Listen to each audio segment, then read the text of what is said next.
yang tepat untuk dijadikan saksi, dan saya bisa memberikan kesaksian yang itu benar. Lalu saya diminta jadi saksi, tak mau saya. Kata Nabi, samalah saya dengan orang yang memberikan kesaksian palsu. Baik, kita cukupkan hadis-hadisnya itu. Sekarang Bapak Ibu dirahmati Allah, apa hubungannya dengan pemilu? Pilpres atau pemilihan anggota legislatif. Hubungannya Bapak Ibu dirahmati Allah, ketika nanti kita memilih calon presiden, calon anggota legislatif, itu pada hakikatnya kita saat itu memberikan kesaksian bahwa si anu ini layak untuk jadi anggota dewan, bahwa paslon ini layak untuk jadi presiden. Paham? Ujungnya apa? Maka nanti hati-hati dalam memilih paslon dan memilih calon anggota legislatif. Jadi nyoblos itu sama artinya kita memberikan kesaksian. Kenapa demikian? Karena kita ketika memilih paslon atau calon itu, tak mungkin yang tidak bagus, tak mungkin rasanya kita pilih yang asal-asalan.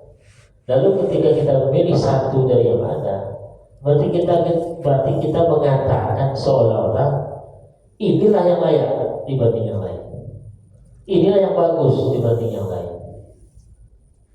Habis nyoblos, pulang ke rumah, pulang ke tempat ngobrol kawan-kawan, ditanya, pilih siapa tadi? Oh si anu. Kok pilih si anu? Karena dia begini, karena dia begini. Kan berikan kesaksian.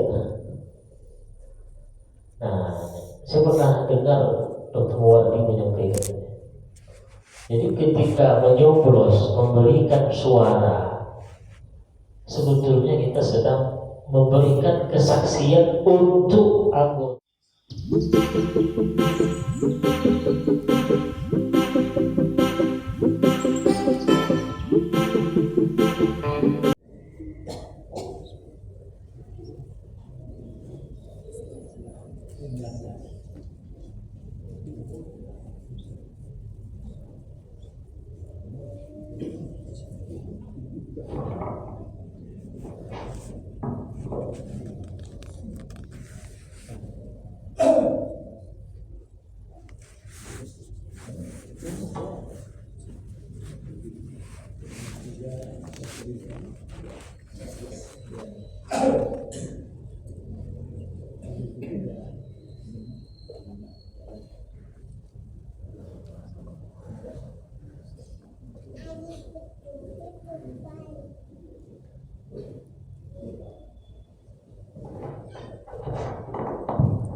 Bismillahirrahmanirrahim. Assalamualaikum warahmatullahi wabarakatuh. Alhamdulillahi rabbil alamin. Alhamdulillahi rabbil alamin. Alhamdulillahi rabbil alamin. Asyhadu an la ilaha illallah wahdahu la syarika lah wa asyhadu anna Muhammadan abduhu wa rasuluhu la nabiyya ba'da. Allahumma salli wa sallim ala habibina Muhammad ibn Abdillah wa ala alihi wa sahbihi wa wala amma ba'd. Allahumma 'allimna ma yanfa'una wanfa'na bima 'allamtana. Allahumma taqabbal minna a'malana wa tammim taqsirana fiha ya rabbal alamin. Allahumma ansur ikhwanana al-mujahidin fi Filastin. Allahumma ansur ikhwanana al-mujahidin fi Gaza. اللهم انصرهم يا عزيز يا قهار إنك على كل شيء قدير اللهم آمين. Ma'asyiral muslimin wal muslimat rahimakumullah. Alhamdulillah kita kembali dipertemukan Allah dalam rangka untuk beribadah, kemudian menambah sedikit ilmu atau wawasan keagamaan kita. Pada pertemuan ini saya ingin mengangkat sedikit dua tema sebetulnya Tapi dua tema ini atau dua materi ini berkaitan dengan pesta demokrasi yang akan kita lakukan. Kalau boleh meminjam bahasa, pesta demokrasi yang saya maksudkan adalah pertama pilpres, pemilihan presiden, kemudian pemilihan caleg, pileg, pemilihan anggota legislatif. Mau tidak mau ini kita akan lewati, kita akan hadapi. Cuman yang mesti kita persiapkan adalah pertama ilmunya, ilmu dari sisi keagamaan. Pertama materinya adalah tentang ada namanya dalam agama kita syahadatuz zur. Jadi ada dalam agama kita konsep tentang syahadatuz zuri, syahadah. Jadi itu bahasa Arab. Shin, ha, alif, kemudian dal, kemudian alif lam, sambung dengan zai, kemudian waw, kemudian ra. Bacanya syahadatuz zuri. Ini yang pertama. Nanti yang kedua kalau ada waktu kita lanjut. Syahadatuz zur ini ada konsepnya, ada ajaran dalam agama kita. Untuk memperdalam atau untuk lebih pahamnya kita apa itu syahadatuz zur, definisinya begini. Kata Ibnu Hajar dalam kitabnya ini, wa syahadatuz zuri hiya an yashhada bima la yatahaqqaquhu. Syahadatuz zur itu adalah bersaksi atau kesaksian dengan sesuatu yang tidak dia dalami, dia kuasai, dia teliti dengan baik. Kalau syahadatuz zur terjemahan sederhananya dalam bahasa kita adalah kesaksian palsu. Itu terjemahan bebasnya begitu. Syahadatuz zur itu artinya kesaksian palsu. Tapi kalau definisinya itu yang tadi saya bacakan dari Ibnu Hajar al-Haytami, an yashhad bima la yatahaqqaquhu. Memberikan kesaksian, tapi kesaksiannya itu palsu. Dalam artian pernyataannya dalam kesaksiannya itu tidak berdasarkan fakta, tidak sesuai dengan realita atau kenyataan. Yang palsu itu kan tak sesuai antara fakta dengan yang diklaim atau yang diucapkan. Dia bersaksi bahwa siapa itu pencuri, sementara dia tahu bahwa siapa itu tidak mencuri, tapi dia berani bersaksi bahwa siapa itu mencuri. Nah, itu kesaksian yang seperti ini itu yang disebut dengan syahadatuz zur. Memberikan sebuah kesaksian yang kesaksian itu tidak sesuai dengan fakta di lapangan. Bukti konkretnya ya di persidangan, atau mungkin dalam pertikaian yang kita diminta jadi saksi. Lalu kita berikan kesaksian terhadap satu pihak yang bertikai, tapi kesaksian kita itu tidak tepat, palsu, alias tidak sesuai dengan faktanya. Nah, syahadatuz zur atau yang kita terjemahkan sederhananya kesaksian palsu, ini bukan sebuah akhlak yang baik. Ini bukan sebuah amalan yang ada pahalanya. Karena sudah kata palsu tidak baik.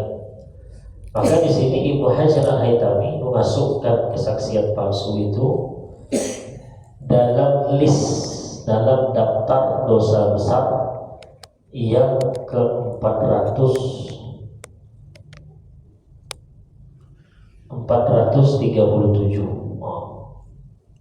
Jadi beliau di sini digambarkannya apa saja dosa besar itu. Nah, yang list yang ke-437 adalah dosa besar itu memberikan kesaksian palsu.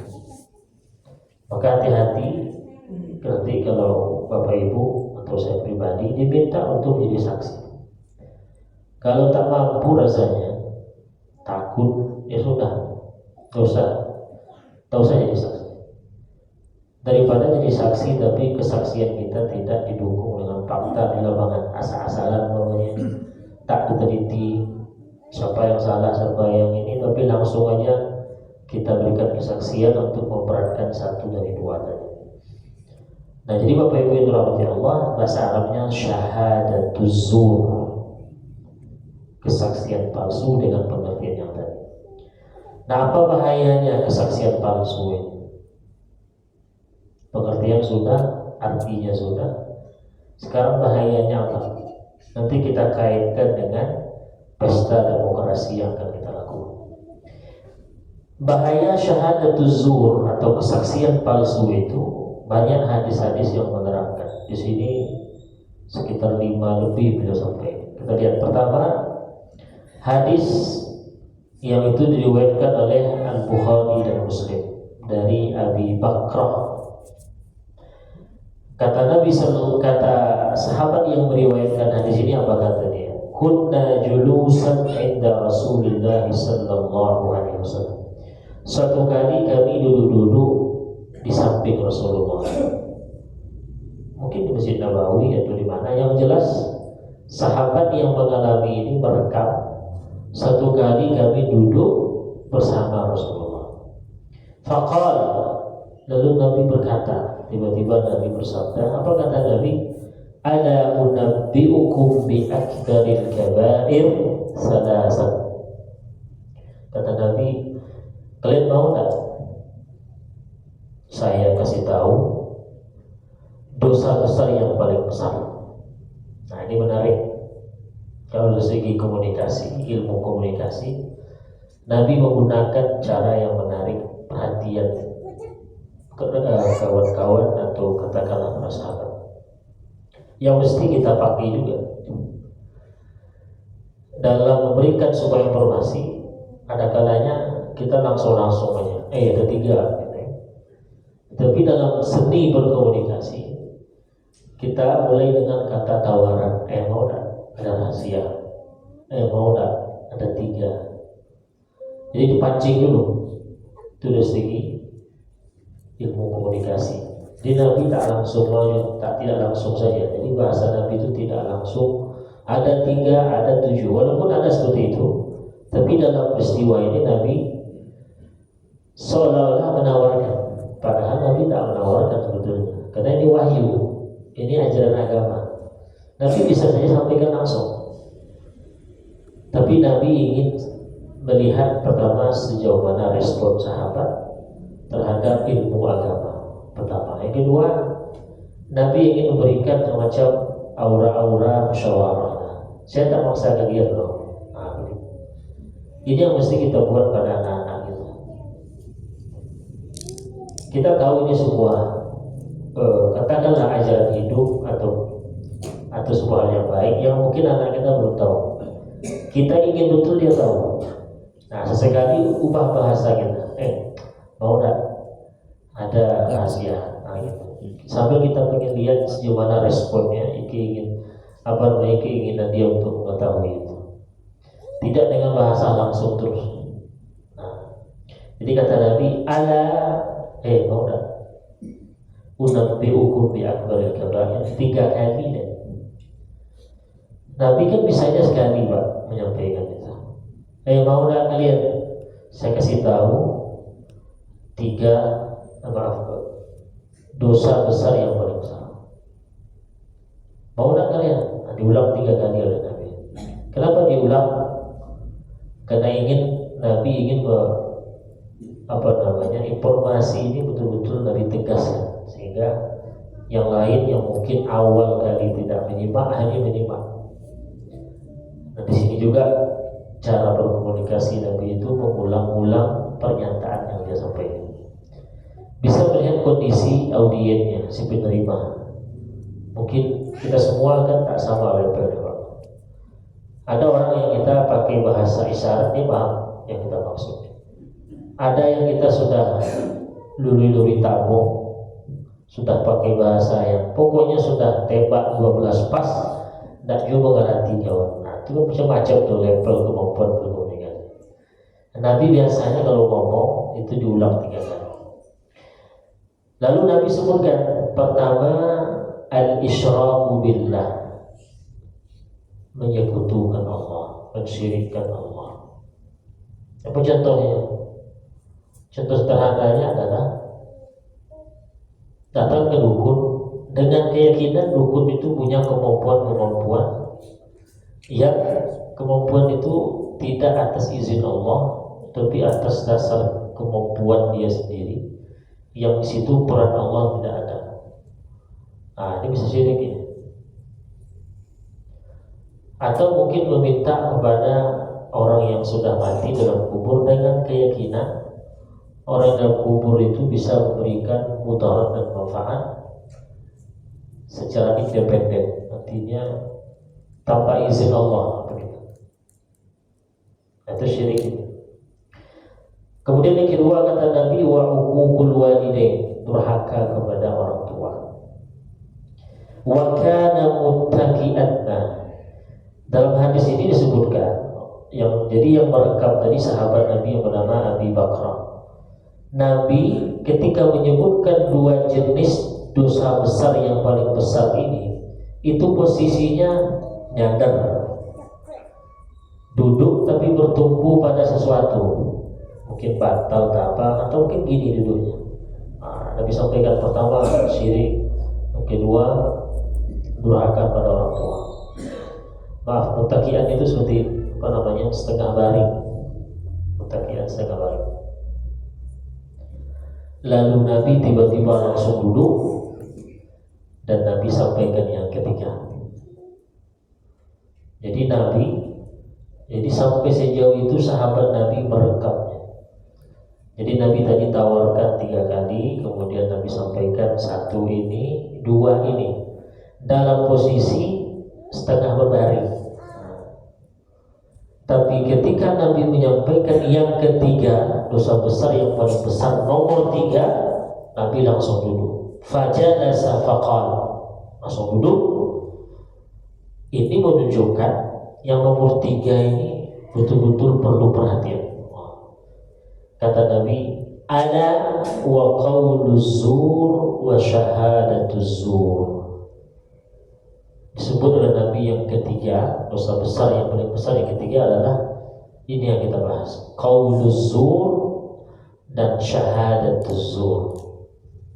Qauluz zur yaitu ucapan mengarang-arang, ya, pendusta, berbohong, kalau mungkin hoax. Yang kedua yang kesaksian palsu itu.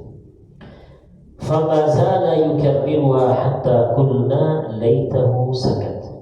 Kata perawi hadis ini, sahabat Nabi, ternyata Nabi ulang-ulang terus berkali-kali itu. Qauluz zur wa syahadatuz zur, qauluz zur wa syahadatuz zur, qauluz zur wa syahadatuz zur. Bahasa kita aja begini. Dalam bahasa kita, Bapak Ibu mau tidak saya sampaikan dosa-dosa besar yang paling besar? Ada 3 Bapak Ibu. Pertama syirik, yang kedua durhaka pada orang tua, yang ketiga sumpah kesaksian palsu, kesaksian palsu, kesaksian palsu, kesaksian palsu. Diulang-ulang oleh Nabi mengucapkan, sehingga kata sahabat yang hadir waktu itu, udahlah Nabi, tidak usah diulang-ulang. Artinya Nabi kasihanlah sahabat melihatnya, saking diulang-ulang oleh Nabi, tak 5 kali, tak 6 kali, khusus yang nomor 3 itu. Ini menunjukkan bahwa Nabi sangat memberikan perhatian, meminta perhatian kita pada yang nomor 3, kesaksian palsu tadi. Yang kedua, Bapak Ibu dirahmati Allah, di banyak hadisnya saya ambil saja yang. Kemudian kata Nabi sallallahu alaihi wasallam dalam hadis riwayat At-Tabrani, man syahida ala muslimin syahadatan laysa laha bi ahdin falyatabawwa maq'adahu minan nar. Siapa yang memberikan kesaksian terhadap seorang muslim yang dia bukan ahlinya, dalam artian kesaksiannya itu tidak benar, kesaksiannya itu tidak sesuai fakta. Falyatabawwa maq'adahu minan nar, maka silahkan dia siapkan, dia buat tempat duduknya di neraka. Jadi kata Nabi, siapa yang dia bersaksi, membuat kesaksian untuk seorang muslim yang kesaksiannya itu tidak benar, palsu tadi, kata Nabi, ya udah silahkan ambil mulai dari sekarang, catat tempatnya di neraka. Berarti ancaman Nabi itu sama dengan hadis Nabi, man kadzaba alayya muta'ammidan falyatabawwa maq'adahu minan nar. Siapa yang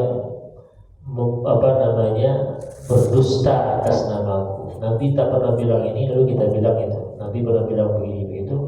Kata Nabi, yaudah siap-siap ambil dari sekarang, siapkan dari sekarang tempat duduknya di neraka. Nah begitu juga ancamannya, kesaksian palsu tadi. Sudah dua hadis. Hadis yang ketiga, kata Nabi SAW dalam hadis Ibnu Majah dan juga riwayat Al-Hakim, la tazula qadama syahidiz zur hatta yujiballahu lahu nar. Nanti di hari kiamat, dua tumit kaki orang yang pernah memberikan kesaksian palsu ketika hidup di dunia tidak akan bergeser. Jadi nanti orang yang melakukan kesaksian palsu itu di hari kiamat, tumitnya tidak akan bergerak. Artinya dia tetap saja berdiri, tak bisa kemana-mana sampai Allah memasukkan atau memutuskan dia jadi penghuni neraka. Tak bisa bergeser, tidak bisa lari kemana-mana. Kemudian ada lagi hadis riwayat Imam Al-Bukhari atau Rani. Apa kata Nabi Sallallahu Alaihi Wasallam? Man katama syahadatan idza du'iya ilaiha kana kaman syahida bizzur. Nah, ini sedikit menarik, Pak. Siapa yang diminta untuk memberikan kesaksian tapi dia tidak mau menjadi saksi, dengan catatan dia bisa memberikan kesaksian yang benar. Diminta jadi saksi, tak mau dia. Kata Nabi, kaman syahida bizzur, samalah dia posisinya itu orang yang memberikan kesaksian palsu. Sama berarti hukumnya. Saya dalam kasus ini orang yang tepat untuk dijadikan saksi, dan saya bisa memberikan kesaksian yang itu benar. Lalu saya diminta jadi saksi, tak mau saya.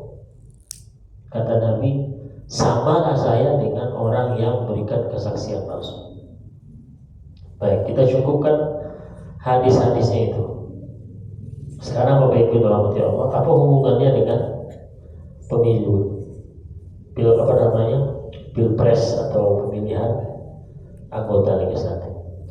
Hubungannya Bapak Ibu rahmati Allah, ketika nanti kita memilih calon presiden, calon anggota legislatif, itu pada hakikatnya kita saat itu memberikan kesaksian bahwa si anu ini layak untuk jadi anggota dewan, bahwa paslon ini layak untuk jadi presiden.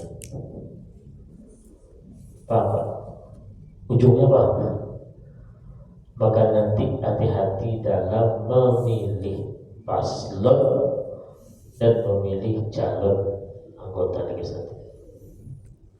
Jadi nyoblos itu sama artinya kita memberikan kesaksian. Kenapa demikian? Karena kita ketika memilih paslon atau calon itu, tak mungkin yang tidak bagus, tak mungkin rasanya kita pilih yang asal-asalan. Lalu ketika kita memilih satu dari yang ada, berarti kita mengatakan seolah-olah inilah yang layak dibanding yang lain, inilah yang bagus dibanding yang lain. Habis nyoblos, pulang ke rumah, pulang ke tempat ngobrol kawan-kawan, ditanya, beli siapa tadi? Oh si Anu. Kok beli si Anu? Karena dia begini, karena dia begini. Kan berikan kesaksian. Nah, saya pernah dengar Dr. Muwardi menyampaikan. Jadi ketika menyoblos, memberikan suara, sebetulnya kita sedang memberikan kesaksian untuk anggota caleg itu atau paslon itu. Anggap 5 nih, ada 5 anggota calon caleg 5. Kita pilih 1 Pak, pasti ada alasannya. Ketika pilih 1 dari 5, itu kita berarti menyatakan bahwa dari 5 anggota caleg ini, inilah yang terbaik, inilah yang bagus, inilah yang pantas untuk jadi anggota dewan, jadi wakil rakyat dibanding yang lain. Kan itu hakikatnya begitu. Maka kalau kita memilih asal-asalan, contoh kita memilih yang 5 tadi caleg tadi, si A, B, C, D, E. Saya pilih si B dengan alasan, dialah yang paling soleh dibanding yang lain.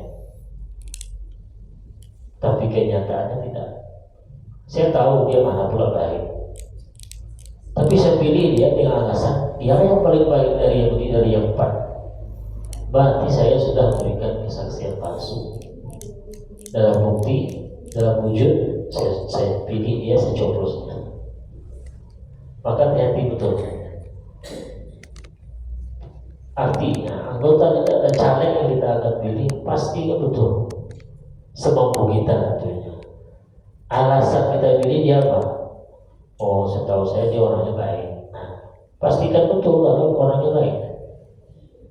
Jadi jangan nanti memilih caleg yang lain ada itu dengan alasan yang itu sebetulnya faktanya tak begitu, atau setahu kita faktanya tak seperti itu. Jangan pilih yang atas dasar itu. Kalau tidak, berarti kita sudah melakukan syahadatus zur, kesaksian palsu.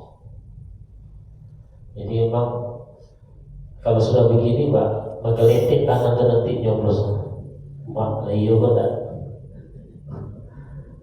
Maka hati-hati nanti. Maka harus kita pahami betul nyoblos itu dari konteks agama kita. Kalau orang Barat mungkin betul-betul pilihannya berdasarkan, artinya masyarakat memilih tengoknya programnya, karakter orang. Kita kadang-kadang kalau itu tak masuk, pakai dalil Quran lagi, pakai hadis lagi. Ketika menyoblos calon anggota legislatif, pilihlah sesuai dengan karakteristik program yang realnya seperti itu. Nanti namanya di lapangan seperti itu, orang seperti itu di lapangan. Orangnya suka minum-minum, preman pula. Kita pilih dia dengan alasan dia baik. Kena sudah. Mana baik? Nanti contohnya. Jadi mencoblos, memilih 1 dari anggota calon caleg yang ada, itu kedudukannya sama dengan memberikan kesaksian. Wahai caleg si A, saya bersaksi bahwa Anda ini orangnya baik dibanding yang lain, orangnya jujur dibanding yang lain. Oleh sebab itu saya pilih. Itu kesaksian. Hati-hati. Baik. Kemudian materi yang kedua. Ini dalam kitab Ibnu Hajar juga ada dosa besar yang ke 341.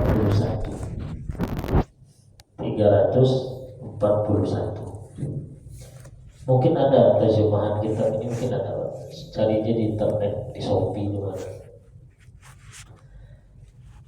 Dosa besar yang ke 341 itu dalam bahasa Arabnya ditulis begini: Tawliyatu jairin aw fasiqin amran min umuril muslimin. tauliyah itu mengangkat atau memberikan jabatan kepada jairin, orang yang zalim, au fasiqin, atau orang fasik. Orang fasik itu orang yang tidak taat beragama, sembahyang 5 waktu bolong-bolong, main pedusi, pokoknya maksiat. Orang muslim yang doyan maksiat itu statusnya adalah fasik. Jadi kalau disebut fasik, jangan pula bangga, Pak. Fasik itu gelar tak bagus dalam agama kita. Dalam madhab Imam Syafi'i, seorang ayah kalau dia fasik statusnya, tidak taat beragama, melakukan dosa, itu tidak boleh jadi wali perempuan, wali anaknya. Kalau anaknya perempuan nanti nikah, tidak bisa jadi wali dia. Harus taubat dulu dia. Bapak kalau mau jadi wali anak bapak ini, bapak harus taubat, berhenti sekarang dan seterusnya untuk melakukan dosa ini, dosa ini. Mungkin itu hikmahnya kenapa di sebagian tempat Pak Kua itu menyuruh wali itu baca syahadat. Ayo Pak, ikuti saya, asyhadu an la ilaha illallah. Mungkin itu gunanya. Mungkin ya, saya tak tahu lah pasti. Nah, fasik itu artinya orang muslim yang doyan maksiat dan belum bertobat. Kalau mantan dulu preman, sekarang itu tidak fasik lagi status. Fasik itu lawan soleh lah, begitu. Bermudahnya, ada orang soleh taat, ada orang fasik. Fasik ini lawan dari soleh. Nah, dosa besar yang ke-341 ini adalah melantik atau memberikan jabatan atau mengangkat dua orang yang dengan tipenya jahat, zalim, atau dia fasik, suka bermaksiat, suka melanggar aturan agama. Dilantik sebagai apa? Diangkat sebagai apa?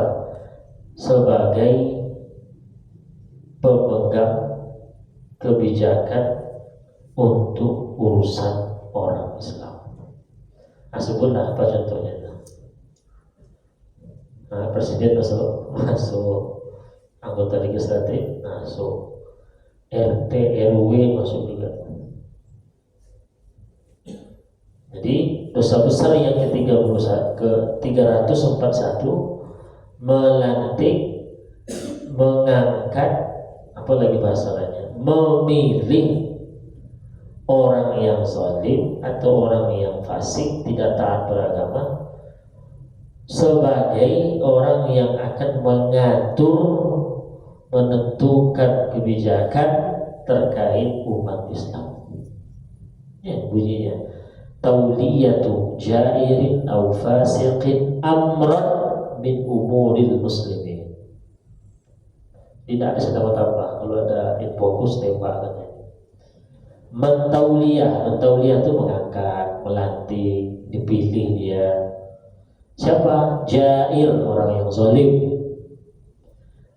Atau fasik, orang fasik. Tadi orang fasik adalah orang Islam yang dia suka melanggar aturan agama. Dilantik, dipilih, diangkat untuk apa? Untuk memegang suatu urusan, suatu jabatan lah gitu, atau posisi yang itu nanti akan mengatur urusan orang Islam. Nah, kan nampak bayangan itu. Jangan-jangan nanti termasuk juga pengurus masjid. Karena mengatur urusan orang Islam juga. Nah, jadi rupanya Pak, ini kan nampak tuh bayangan itu. Sekarang begini Pak, sebelum saya bacakan dalilnya, apa hubungannya dengan pemilu, dengan pilkada, dengan pilpres saja? Yang membuat seseorang duduk nanti dapat kursi di parlemen itu siapa Pak? Nah, ini resikonya demokrasi itu kita kan suara rakyat. Nah kita berarti kita rakyat. Jadi sebetulnya kita lah yang mengangkat orang itu. Caranya gimana? Dengan berikan suara. Kalau dulu Pak, ya enggak di zaman-zaman umat Islam dulu yang tidak menganut demokrasi ini, artinya yang memilih itu yang di atas. Presiden, memilih gubernur dulu pas masa Soeharto kan langsung ditunjuk Pak. Artinya saya udah kamu seberikan SK kamu jadi gubernur Riau, bagi langsung dinas. Kita terima saja dulu. Oh sekarang pemilu langsung misalnya, kita langsung berikan suara, maka terjadilah pergeseran atau perubahan. Dulu ketika pemilihannya itu tidak langsung, presiden yang pilih wakil atau wakil nggak langsung pula umpamanya. Itu hadis ini nanti dosa besar ini itu nggak kita baginya. Ya kalau memilih presiden berarti ya wakil punya, ya wakil lah yang kena nanti. Tapi ketika sistemnya sudah berubah, yang bakal duduk jadi di parlemen itu ada di suara yang kita berikan, berarti ini langsung ke kita perginya. Karena kita yang berikan suara, berikan kepercayaan, maka hati-hati. Jadi hadis ini nanti itu langsung tertuju kepada kita yang ikut nyoblos. Paham ya? Arahnya ke sana. Kalau dulu dipilih tidak langsung, aman kita terima saja. Oh ternyata yang dikirim gubernur, yang ditunjuk gubernurnya oleh Soeharto dulu orang zalim. Ya Soeharto yang menanggung, bukan kita. Oh yang dikirim oleh gubernur itu, yang ditunjuk oleh gubernur Riau sebagai bupati ini, bupati itu, orang-orang jahat semua, preman semua, tidak ada dosa gitu. Kita terima saja, tidak bisa kita nolak lagi. Nah, kalau sekarang enggak, yang akan jadi bupati di sebuah kabupaten itu suara warga masyarakat. Berarti warga atau rakyatlah yang memberikan tauliyah, memberikan kuasa, memberikan kepercayaan untuk diangkat. Maka akhirnya dosa besar jika kita begini. Membayangkan nanti. Nah mari kita lihat Bapak Ibu yang dirahmati Allah, dalilnya. Dalilnya berdasarkan hadis yang itu diriwayatkan oleh Al-Hakim, Imam Al-Hakim, kemudian juga Imam Ahmad. Jadi hadisnya riwayat Al-Hakim dan Imam Ahmad. Hadisnya ini dari Yazid bin Abi Sufyan. Jadi apa kata Yazid bin Abi Sufyan? Qala li Abu Bakr As-Siddiq radhiyallahu anhu hina ba'athani ila Syam. Jadi ketika Abu Bakar jadi khalifah, dia lantik Yazid bin Abu Sufyan ini. Artinya dia pilih Yazid bin Abu Sufyan ini untuk dikirim ke Syam.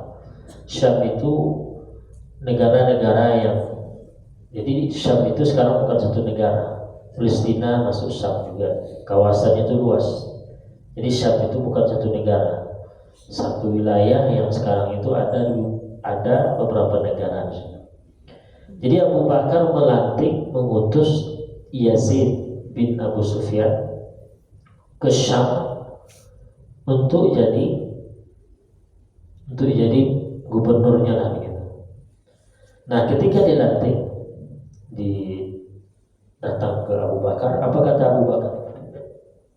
Ya Yazid, wahai Yazid, inna laka qarabatan asaita an tuksirahum bil imarah. Wahai Yazid, setahu saya kamu punya banyak, atau kamu punya keluarga, punya karib kerabat yang saya khawatir kamu nanti akan melantik mereka menjadikan keluarga kamu jadi pejabat. Apa bahasa kita? Kolusi. Ada nepotisme. Yazid, kamu saya angkat jadi gubernur Syam, tapi ya saya sampaikan pada kamu, setahu saya kamu punya banyak keluarga besar, punya banyak keluarga lah. Nah, saya khawatir nanti kamu nepotisme. Hati-hati ya, artinya jangan lakukan ini. Karena saya tengok kalau kamu orang besar aja, hati-hati. Jangan kamu angkat keluarga kamu jadi pejabat ini, pejabat itu nanti di Syam atas dasar nepotisme. Itu pesan beliau. Kenapa Abu Bakar mengatakan itu, berpesan itu? Apa dalil dia mengkhawatirkan? وَذَلِكَ أَكْثَرُ مَا أَخَافُ عَلَيْكَ بَعْدَمَا قَالَ رَسُولُ اللَّهِ صَلَّى اللَّهُ عَلَيْهِ وسلم. Kata beliau, karena setelah baginda Nabi menyampaikan satu hadis terkait kasus ini, maka saya jadi khawatir terhadap kamu. Jadi ada pesan Nabi yang diterima oleh Abu Bakar. Semenjak Abu Bakar tahu pesan itu dari Nabi, dan dia lihat ini bahaya nih kalau sempat dilakukan oleh Yazid ini, maka dipesankan oleh Abu Bakar kepada Yazid, tolong jangan lakukan itu, karena ada pesan dari Nabi. Nah, mana pesannya? Dan itu sekaligus dalilnya. Qala Rasulullah SAW, Nabi pernah bersabda, kata Abu Bakar kepada Yazid, man waliya min amril muslimina syai'an, siapa yang menjadi pemimpin pengatur urusan orang Islam, fa'ammar alaihim ahadan muhabah, saya sampai jadi gubernur umat Islam. Oke. Lalu saya angkat sekda, kepala dinas, pokoknya yang di bawah saya, itu saya angkat dari orang-orang yang orang-orang itu ya alasannya lebih kepada keluarga, itu tim sukses, itu alasannya. Apa kata Nabi? Fa'alaihi la'natullah, maka pemimpin yang seperti ini, yang mempunyai otoritas mengatur umat seperti ini, dilaknat oleh Allah. Nah, ini seperti saya katakan tadi Bapak Ibu, ini kepada pemimpin yang dia ditunjuk langsung dari atas. Sekarang kan tidak. Bupati suara rakyat, termasuk kita yang memilih, otomatis suara kita akan diperhitungkan, berpengaruh ke dia nanti. Nah, berarti sama kasusnya. Jangan memilih, jangan mempercayakan satu urusan jabatan kepemimpinan kepada orang yang itu hanya atas dasar itu mama itu mah, oh itu semandor itu, oh itu pintu itu, oh itu orang kampung saya itu, hanya atas dasar itu semata. Hati-hati. Oke, saya tambahkan satu hadis lagi, mudah-mudahan cukup. Ini yang lebih tegas lagi hadisnya. Hadis riwayat Al-Hakim juga dari Ibnu Abbas. Apa kata Nabi? Man ista'mala rajulan min asabatin wa fihim man huwa arda lillahi minhu faqad khana Allah wa rasulahu wal mu'minin. Siapa yang mengangkat seseorang jadi pejabat, jadi pemimpin, jadi ya kalau sekarang mungkin ya kepala dinas, anggota dewan, segala macam, presiden, apa lagi, min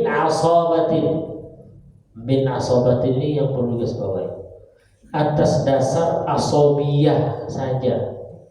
Asobiyah itu atas dasar ikatan-ikatan yang itu ya contohnya ikatan darah, keluarga, ikatan organisasi, orang dake, apa lagi, hanya atas dasar itu. Sementara wafihim, sementara dari yang harus, sementara di masyarakat itu atau di kawasan sekarang yang ikut pesta mencalonkan diri itu ada man huwa arda lillahi minhu, ada orang yang itu lebih katakanlah lebih baik, lebih diterima Allah, mungkin karena solehnya, karena kepantasannya, kecakapannya, karena niat baiknya. Sementara kita pilih si anu ini karena atas dasar itu kampung tentu. Sementara ada calon lain yang kualitasnya lebih bagus, lebih soleh, benar preman pokoknya, rajin ke masjid, pokoknya catatan itu tidak ada yang bermasalah dalam hal beragama, tapi tetap dipilih juga ini darinya semua dua bintu awak apa semacam lah. Kata Nabi, faqad khanallah wa rasulahu wal mu'minin. Maka orang yang mengangkat seperti ini berarti telah mengkhianati Allah, Rasul Allah, dan orang beriman. Berkhianat namanya itu. Khianat itu kan tidak menggunakan, tidak amanah. Ada 3 calon Pak. Setelah saya lihat, saya mati. 2 calon ini yang dia orang baik, punya program yang jelas pokoknya. 1 ini jauh di bawah 2 yang, tapi karena dia itu sekampung dia sama-sama orang masuk kan atas dasar itu saja, berarti saya sudah mengkhianati Allah, Rasul Allah, dan orang beriman. Jadi pemilih jangan hanya karena ikatan-ikatan feodalisme istilahnya, ikatan-ikatan kesukuan, apalagi ras, hanya itu tok gitu.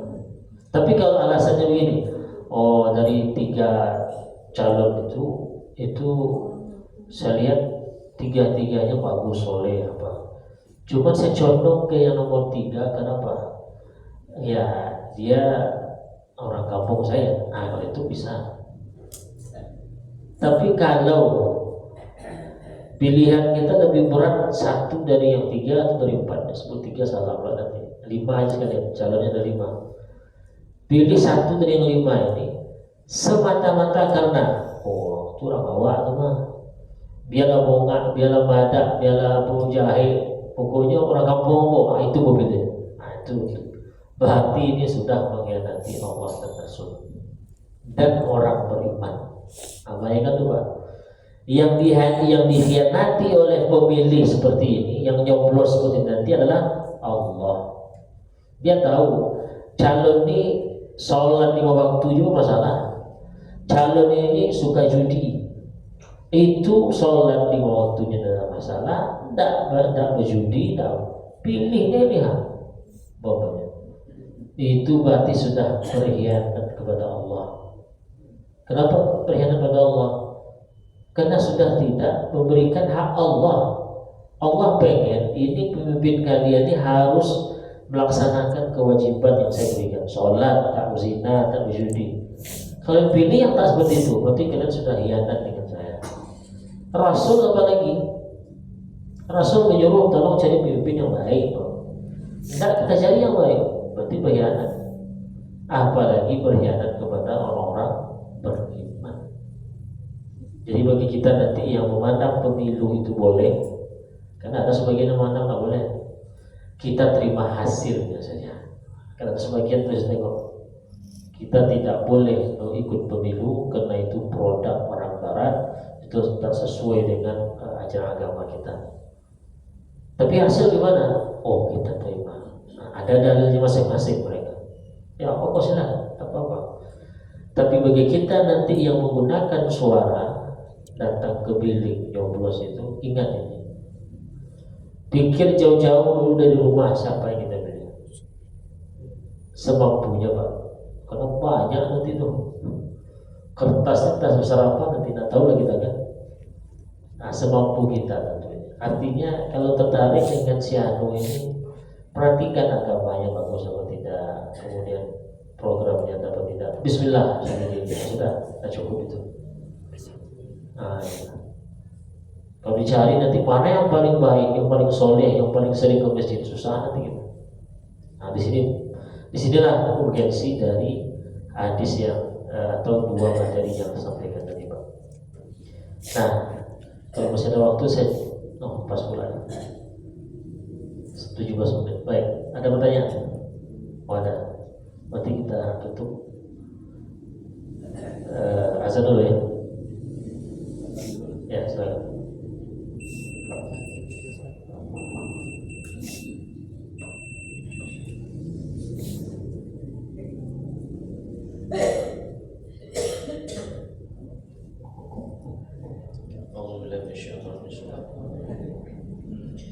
Allahu Akbar, Allahu Akbar, Allahu Akbar,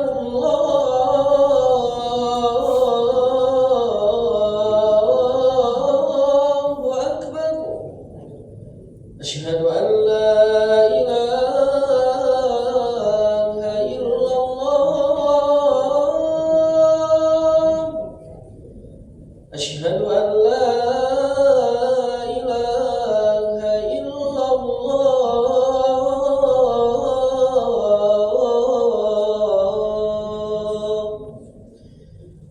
أشهد أن محمدًا رسول الله.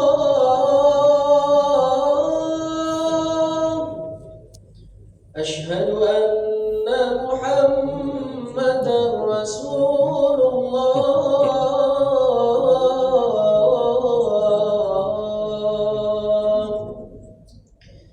حي على الصلاة.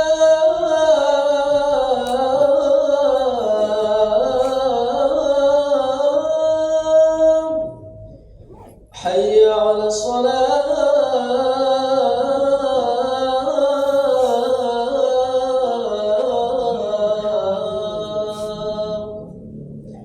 حي على الفلاح.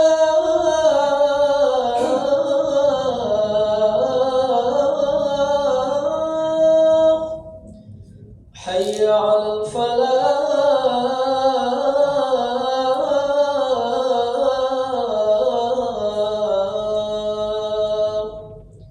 Allahu Akbar, Allahu Akbar, la ilaha illallah.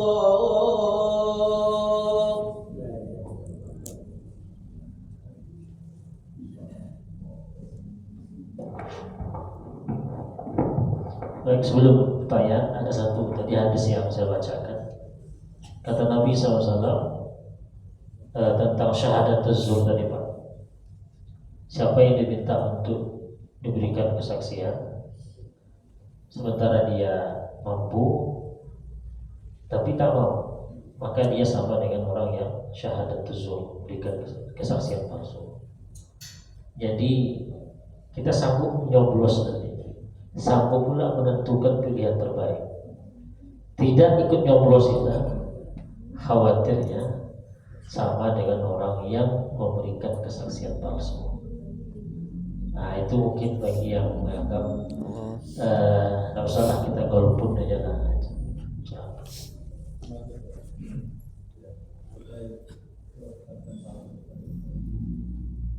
Jika kita memilih, kita meyakini seseorang, dia memang baik, bukan kita pilih. Kemudian dalam perjalanan waktu ternyata dia berbuat boleh. Ya. Itu bagaimana kita? Baik. Begitu sebaliknya, kita memilih mungkin juga tidak Preman. Iya. preman. Tapi di kemudian hari kita justru lebih Baik. soleh. Saya pilih calon A, menengok orangnya baik. Saya pilih. Tiba-tiba ternyata tak sesuai, maka kita yang memilih tidak dapat dosa. Karena yang dihukumi saat itu, kita tidak bisa menghukumi yang akan terjadi. Jadi kita menilai zahirnya, maka dipertimbangkan pribadinya jujur apa tidak, tahan nggak kira-kira dengan uang-uang nanti yang tengok aja zahirnya, ketaatan kepada Allah, apa ilmu agamanya, kemudian program. Kalau rasanya dugaan kuat kita, ini kayaknya bisa tahan banting ini. Bismillah, pilih dia. Tahu-tahu setahun berubah. Oh ya sudah. Kita tidak berdosa, tapi tetap kita istighfar kepada Tuhan dan menyatakan diri bahwa menyesal pilih dia, karena terbukti dia tak seperti yang kita sangka. Sebaliknya Pak, saya beli preman, apa mabuk, kok nggak tahu ini berubah. Nah itu pula alasannya mungkin. Saya pilih calon B ini, kata kawannya, dia main pusi, dia main perempuan dia. Siapa yang tahu masa depan gitu kan? Nggak tahu dia berubah jadi orang baik. Bismillah sebenarnya. Ternyata betul kata kawannya tadi. Jadi taubat jadi orang baik ya. Jadi tetap kena juga kita milih. Karena yang ditengok ketika memilih. Ketika kita memilih orangnya baik atau tidak? Ya kan? Oh baik. Oke, pilih bismillah. Adapun setelah itu ternyata tidak baik, kita tidak kena. Sebaliknya tadi, kita memilih orang ini, sementara zahirnya ketika dipilih tak layak. Orang yang paling preman lah, suka mabuk, kita pilih dia. Nah itu yang dipatokan. Kita memilih orang yang tidak pantas saat itu. Soal nanti takdir Allah ternyata merubah dia jadi orang baik, itu soal lain. Tapi boleh atau tidak dipilih, berdosa atau tidak dipilih, itu saat memberikan suara. Ketika orang yang kita pilih, saat kita pilih orang baik, menurut penilaian kita dan kata orang semacam, kami sudah pilih. Ternyata tidak berubah nih, sudah kita lepas diri kita dan istighfar ya astagfirullah. Tapi sebaliknya tadi, kalau saya memilih si A ini, yang saat saya pilih memang tak diragukan, cerita sudah jadi rahasia umum, dia berjudi, dia punya bar, punya ini segala macam, saya pilih juga, maka saat itu yang jadi patokan saya berdosa pilih. Soal nanti jadi kiai setelah itu dia, itu tidak akan merubah status hukum saya pilih saat itu. Karena waktu yang jadi standar patokannya itu adalah ketika memilih, saat memilih. Saat kita angkat dia jadi pemimpin, jadi anggota dewan, orangnya baik atau tidak, dekat dengan Tuhan atau tidak, melanggar aturan agama atau tidak, saat itu yang jadi patokan. Apa yang terjadi setelah itu, nah itu nanti akan ada perbedaannya dan itu. Baik. Ada Pak Bu? Mana? Oh di luar, baik. Baik, demikian mudah-mudahan bermanfaat. Jadi dua pesan tadi, ketika pemilu menyoblos itu kita berposisi sebagai orang yang berikan kesaksian terhadap calon yang kita pilih.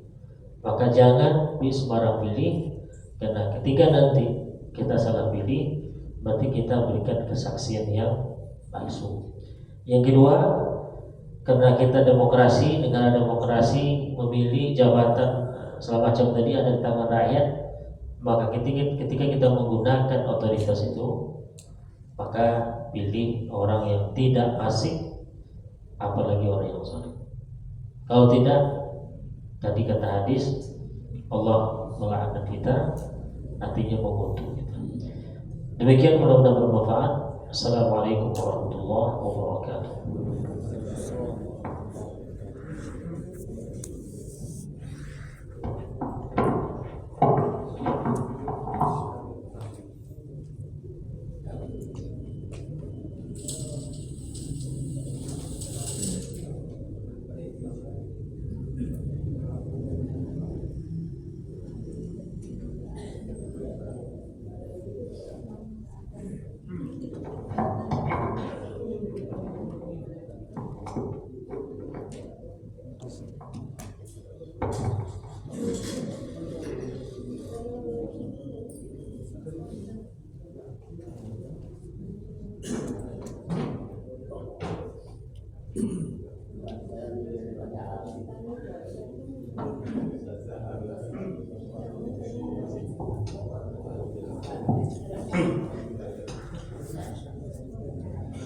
الله أكبر الله أكبر أشهد أن لا إله إلا الله أشهد أن